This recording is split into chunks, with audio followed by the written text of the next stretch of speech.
Et bon matin tout le monde, bon matin. Bienvenue à cette deuxième journée du défi J'aime mes seins. Alors hier, on a parlé de l'importance des vitamines B, particulièrement des vitamines B sous leur forme bioactive pour la santé des seins, parce que j'ai expliqué que les vitamines B supportent une voie de métabolisme de nos estrogènes, c'est-à-dire de la façon par laquelle le foie va détoxifier les estrogènes qui ont été utilisés par notre corps. À un moment donné, il faut les éliminer. Donc, les estrogènes sont acheminés dans une voie de la deuxième phase de notre foie qui s'appelle la méthylation. Et la méthylation dépend des vitamines B dans leur forme déjà transformée, déjà biodisponible, qu'on appelle l'acide folique sous sa forme 5-MTHF, la vitamine B12 sous sa forme méthylcobalamine et la vitamine B6 sous sa forme phosphate de pyridoxal. Donc, en réalité, vous demandez un complexe de vitamine B sous leur forme bioactive. Alors, c'est vraiment, pour moi, la première chose à faire pour la santé de nos seins.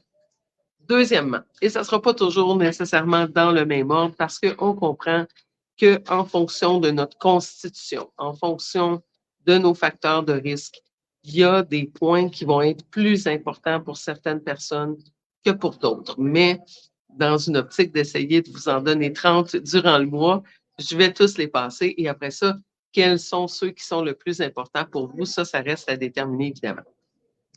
Donc aujourd'hui, on va continuer dans la même lancée, dans le même ordre d'idées que le truc numéro 1, qui est celui d'incorporer donc un supplément de vitamine B bioactive. D'abord, les gens me disent, mais combien de temps je dois prendre ça?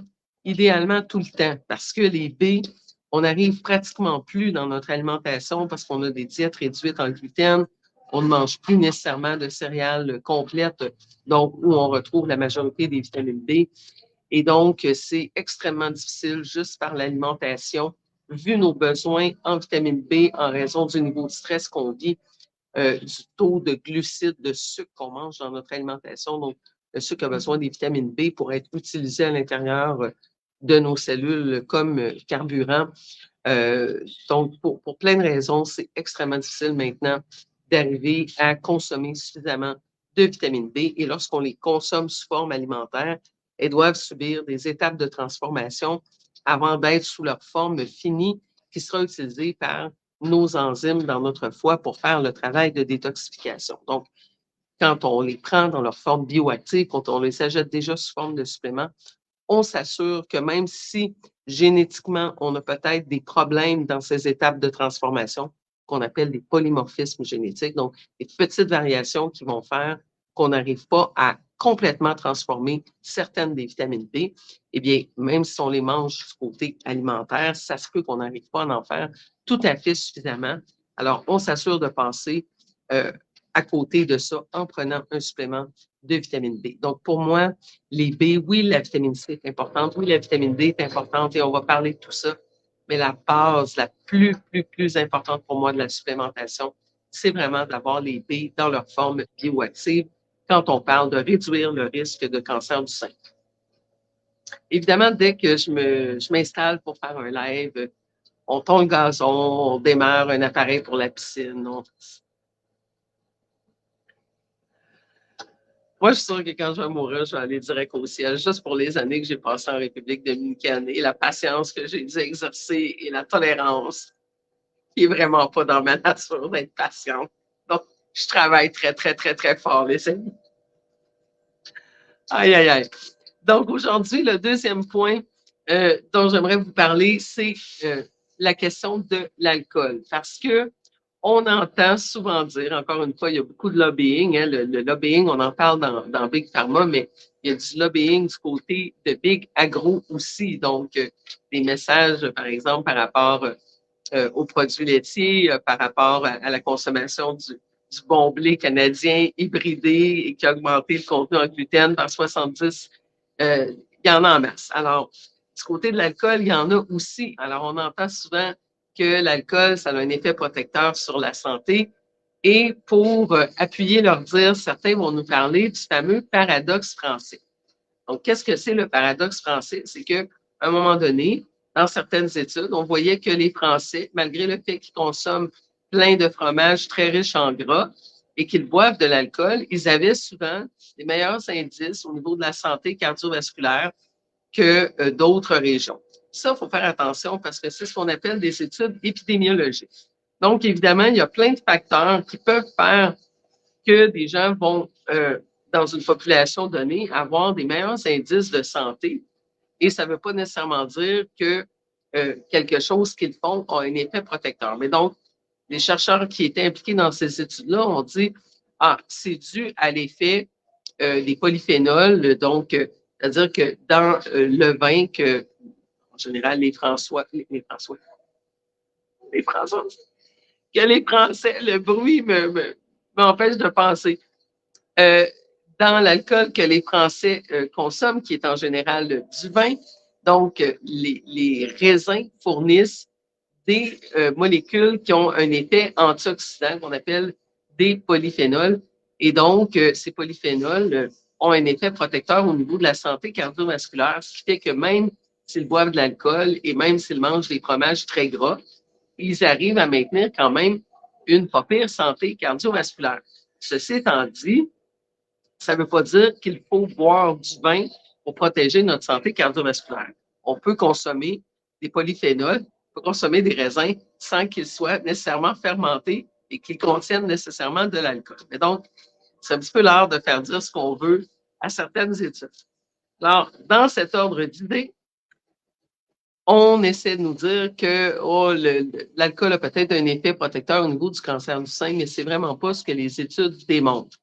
Et c'est simple à comprendre, c'est que l'alcool est métabolisé dans notre foie en grande partie par cette même voie de méthylation qui va métaboliser nos estrogènes aussi. Donc, les études démontrent que l'alcool perturbe notre capacité à détoxifier ou à métaboliser nos estrogènes. Donc, si on sait que la plupart des cancers du sein sont associés à justement ces estrogènes qui sont mal détoxifiés dans notre corps, donc ce sont des cancers œstrogénaux dépendants. Mais il n'y a pas que le cancer du sein, le cancer des ovaires, le cancer de l'utérus, bref, tout ce qui est relié avec l'impact des estrogènes. Il faut savoir que les estrogènes, ça fonctionne comme une courbe de Bell. Il faut en avoir un taux optimum. Quand on en manque, on a des symptômes. Et quand on en a trop, on a des symptômes. Et quand on en a trop, c'est pas parce que notre corps produit trop d'estrogènes, c'est en général parce qu'on ne les élimine pas bien, on ne les métabolise pas bien.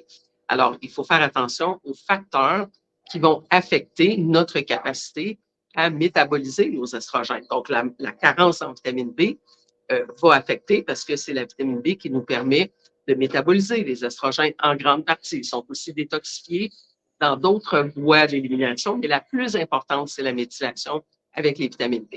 Et donc, l'alcool va aussi être transformé, neutralisé dans cette même voie qu'on appelle la méthylation. Donc, en réalité, l'alcool va compétitionner pour la même vitamine B, pour la même voie d'élimination que nos estrogènes. Alors, vous comprenez que plus on en consomme, moins on a une bonne capacité à éliminer nos estrogènes.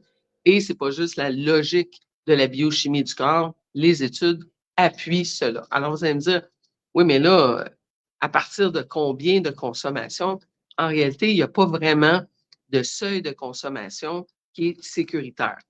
Des études ont vérifié différentes quantités, mais s'avère que l'âge entre aussi en ligne de compte. Par exemple, les adolescentes ont un risque plus élevé parce que, bon, quand on commence notre cycle menstruel aussi, souvent, on produit plus d'estrogènes. Et l'impact de l'alcool chez les adolescentes est encore pire que chez les femmes adultes. Donc, c'est vraiment pas une bonne idée. Vous savez, quand on parle de familles à cancer, qui sont en réalité des familles où il y a des problèmes, justement, à transformer certaines vitamines qui vont affecter l'élimination des estrogènes. Donc, quand une jeune fille vient d'une lignée de femmes où il y a régulièrement des préoccupations par rapport aux cancers hormonodépendants ou aux autres cancers hormonodépendants, que le sein, donc ovaire et utérus, c'est une très mauvaise idée pour cette adolescente de consommer de l'alcool. Mais donc, Que nous disent les études? Eh bien, à partir de 2 à 3 consommations par semaine, on augmente le risque d'avoir un diagnostic de cancer du sein de 20 %. Donc, les gens disaient souvent: «Ah, 1 à 2 consommations par jour, c'est correct». Bien, pas en termes de risque de cancer du sein. On parle d'une augmentation de 20 du risque, qui est quand même phénoménal comme augmentation, à 2 à 3 consommations par semaine. Donc, on n'a pas beaucoup de marge de manœuvre. Au niveau quotidien, on augmente de 7 le risque relatif pour chaque verre d'alcool qu'on consomme. Donc, tu en consommes 2 par jour, tu prends 2 verres de vin par jour, tu viens d'augmenter de 14 ton risque relatif d'avoir un diagnostic de cancer du sein.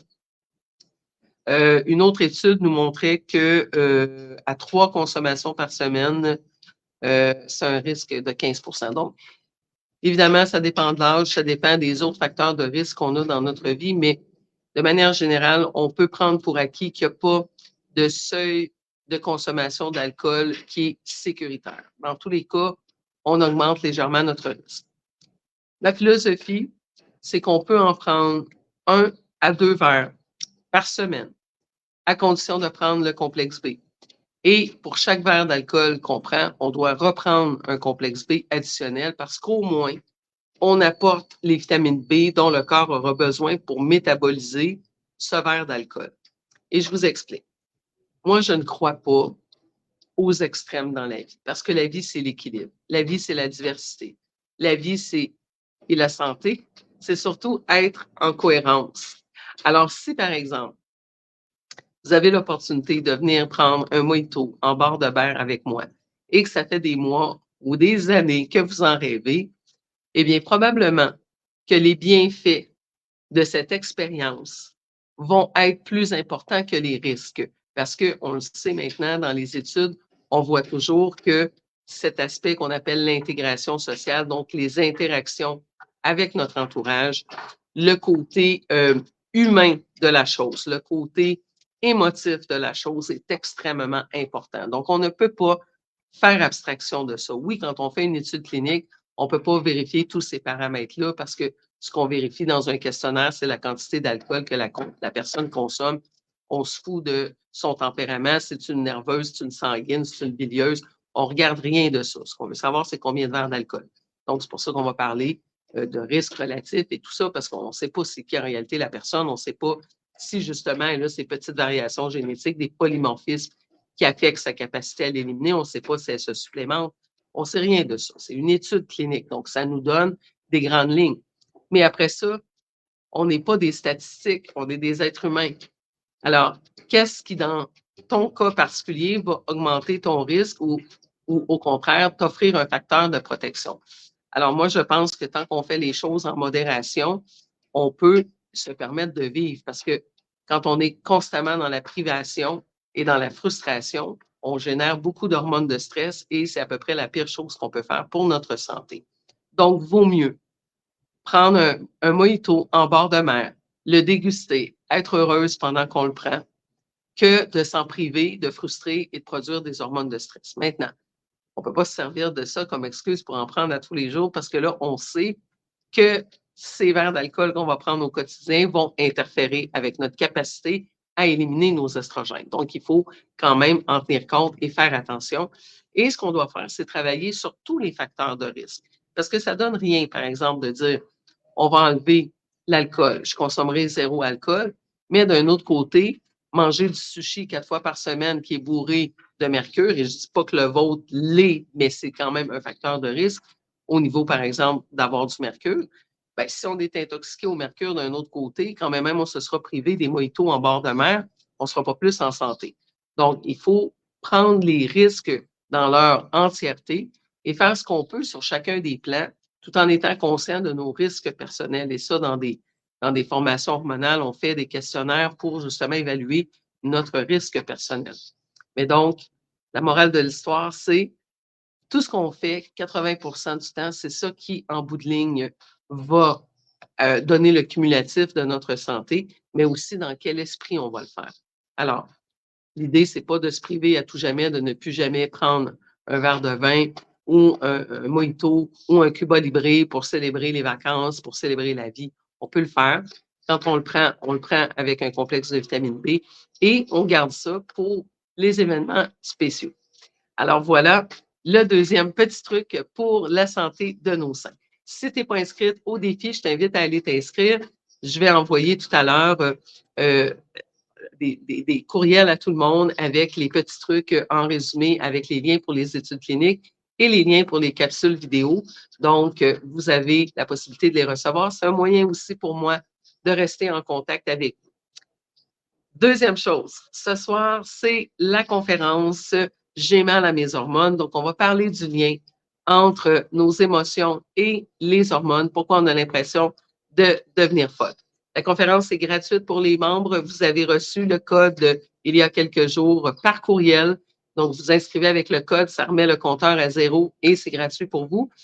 Pour les non-membres, la conférence est au coût de 9,99 plus taxes et vous pouvez la conserver si vous ne l'écoutez pas aujourd'hui. Vous l'aurez pour l'écouter à un autre moment donné. Donc, vous avez la conférence d'une heure et demie, à peu près 2 heures avec les questions et le document PDF. Également, vous pouvez devenir membre et ça va vous permettre d'avoir une conférence gratuite à tous les mois et les autres bénéfices d'être membre au coût de 50 $ par année avec un virement à info@naturopathe.ca, mot de passe naturopathie. Autre point super important et peut-être le plus important, je recommence un nouveau groupe Équilibrer vos hormones naturellement le 14 octobre. Donc, c'est un samedi matin.